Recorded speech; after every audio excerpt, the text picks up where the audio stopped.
Bonjour et bienvenue dans cette toute nouvelle vidéo pour les terminales. Donc ici, c'est une vidéo destinée plutôt à la présentation de l'option Math Expert, ok. Donc niveau terminal. Donc première chose que je vais vous dire au niveau de cette option avant qu'on commence, c'est qu'elle est destinée plutôt à des élèves normalement compris la spécialité mathématique et qui désirent tout simplement renforcer leur niveau en mathématiques, ok, afin de se préparer, comme on va le voir dans quelques minutes, à des études supérieures dans le domaine des maths, ok. Donc, du coup, c'est pas destiné à des élèves qui juste auraient besoin d'un petit peu de mathématiques. Dans ce cas-là, il vous faudrait juste l'option maths complémentaire. Pour les élèves qui ont besoin de connaissances solides et d'un bagage solide, donc il suffira de prendre la spécialité plus cette option maths expert que je vais vous présenter dans quelques secondes. Donc, tout d'abord, l'option maths expert, c'est quoi? C'est une option, comme je viens de le dire, et donc c'est 3 heures par semaine à peu près, donc c'est tout de même pas négligeable, hein, 3 heures par semaine, sachant qu'en terminale, vous avez 27h30 de cours, plus éventuellement 1 heure d'appel-orientation selon les lycées. Donc en gros, avec Math Expert, vous tournez autour de 30 heures de cours facile, même plus, ok, autour de 30-31 heures de cours. Ensuite, donc pour le bac, cette option, elle sera notée coefficient 2.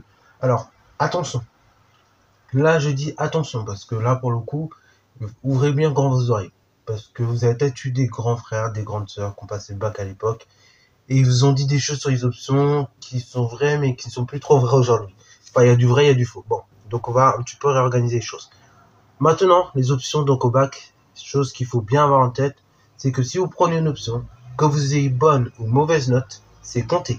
Tout est compté dans l'option. Donc ça veut dire que par exemple, si vous avez 7 en option maths experte, et votre 7 il sera compté quoi F2, et donc ça va baisser la moyenne. Tandis que si vous avez, je sais pas moi, 18 en maths experte, et que bon, vos autres notes sont en dessous ou bien à peu près équivalentes, ça va toujours augmenter, ok.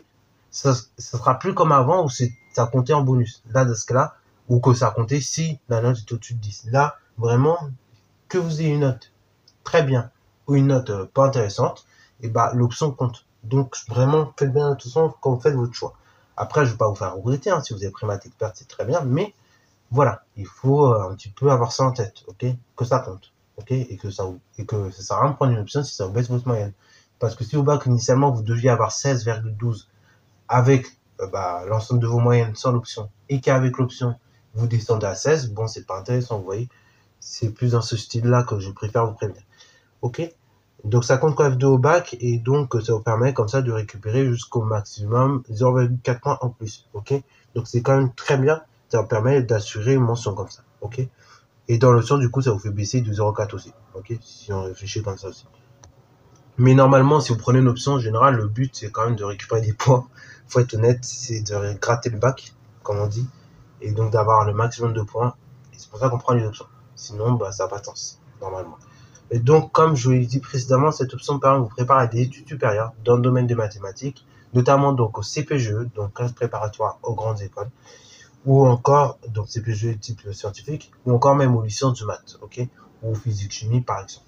Ça peut vous aider grandement donc dans ces préparations-là, ok. Au niveau du programme, donc le programme peut être découpé en 3 grands thèmes, donc à savoir les nombres complexes, l'arithmétique, les graphes et les matrices. Donc tout d'abord pour les nombres complexes, donc on va couper ça en 2 chapitres. Le nombre, donc on va le voir d'un point de vue donc algébrique et donc polynôme, et on va voir ces nombres complexes également d'un autre point de vue, à savoir d'un point de vue géométrique, et on va voir quelques applications de cela. Parce qu'en effet, pour l'instant, on est habitué à travailler avec des réels en maths. Mais au-delà des réels, donc si vous avez déjà posé la question, vous vous êtes peut-être demandé s'il y avait un ensemble encore. Et oui, il y a encore un ensemble au-delà des réels. Et justement, cet ensemble-là, on va le découvrir, c'est l'ensemble des nombres complexes. Et donc, l'ensemble des nombres complexes, c'est un peu particulier parce que dans cet ensemble-là, on va pouvoir avoir des carrés négatifs. Par exemple, i carré égale moins 1. Voilà. Donc là, ça va être dans cet ensemble qu'on va voir cette égalité qui est vérifiée, qui est impossible dans le monde des réels. Vous êtes bien d'accord avec moi? Et voilà, dans le monde des complexes, celle-ci sera possible. Ensuite, donc le thème de l'arithmétique. Donc là, ça va être un petit peu, on va dire, un remake de ce que vous avez fait en seconde, ou peut-être au collège, pour ceux qui ont redoublé. Mais sinon, bon, voilà, ça va permettre de faire un petit rappel là-dessus. Ça va être tout de même très pertinent, puisqu'on va s'intéresser aux divisions euclidiennes, à la divisibilité, et une toute nouvelle notion, donc les congruences.